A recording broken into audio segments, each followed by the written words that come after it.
সন্ধ্যেবেলা সরাসরি চলে আসলাম তোমাদের সামনে। আমি আর মা পাপা মেলায় বেরোচ্ছি। তো দেখো মা রেডি হচ্ছে। বন্ধুরা রেডি হয়ে গেছে সবাই, চলো বেরিয়ে যাই। বেরিয়ে গিয়ে তোমাদের সঙ্গে ঠাকুর দেখার ওখানে দেখা করবো।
বসবে না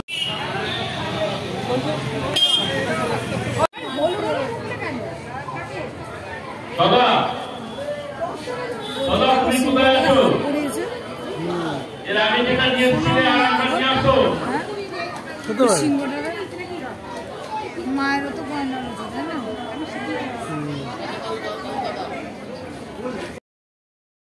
দেখো বন্ধুরা, আমরা সবাই মিলে চলে এসেছি জগদ্ধাত্রী পুজোর ঠাকুর দেখতে। তা চলো, এখানে বড় বড় পাঁপড় ভাজছে, সাবুর পাঁপড়, তিনজনে খেয়ে নিচ্ছি। তোমরা পুরো ভিডিওটা দেখবে, সাথে থাকবে।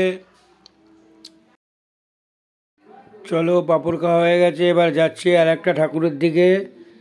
চলো, আমরা তোমাদের সব কটা ঠাকুর দেখাবো। এটা আমাদের ইছাপুরের নবাবগঞ্জের চন্দননগরে আদলের তৈরি জগদ্ধাত্রী পুজো।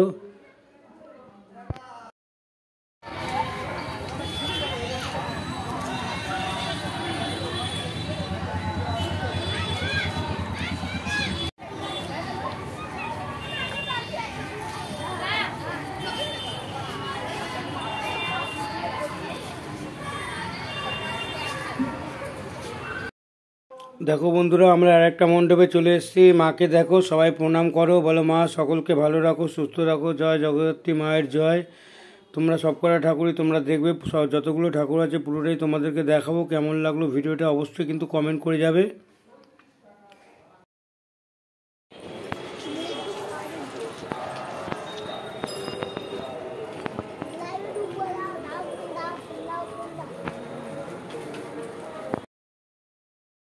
দেখো বন্ধুরা, আর একটা মণ্ডপে চলে এসেছি। মাকে দেখো কত সুন্দর ঢাকের সাজে সাজিয়েছে। পুরো ভিডিওটা তোমরা দেখো, আর মাকে দেখো কত সুন্দর লাগছে। এদিকে দেখো সোমা আর পার্থিব দাঁড়িয়ে আছে। চলো বন্ধুরা, পুরো ভিডিওটা দেখবে। এর পরবর্তী মণ্ডপে তোমাদের নিয়ে যাচ্ছি। চলে এসেছি বন্ধুরা আর একটা মণ্ডপে। দেখো, এই মাকেও খুব সুন্দরভাবে সাজিয়েছে। এখানে দেখো একটা সার রাখা রয়েছে, মহাদেবের সার। পার্থিব ওটাকে ধরে নাড়াচাড়া করছে। দেখো মণ্ডপটাকেও কত সুন্দর করে সাজিয়েছে। ঝাড়গুলো দেখো ওপরের কত সুন্দর, আর মায়ের মূর্তিটাও কত সুন্দর করেছে। প্রচুর ভিড় হয় আমাদের এখানে।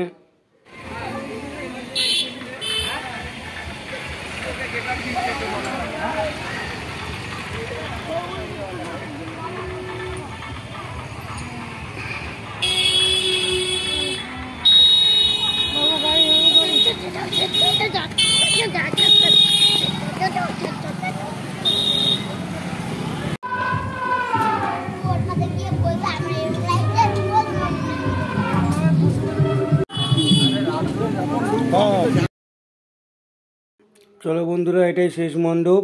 এবার আমরা বাড়ির দিকে চলে যাব। পুরো ভিডিওটা কেমন লাগলো কমেন্ট করবে। টাটা।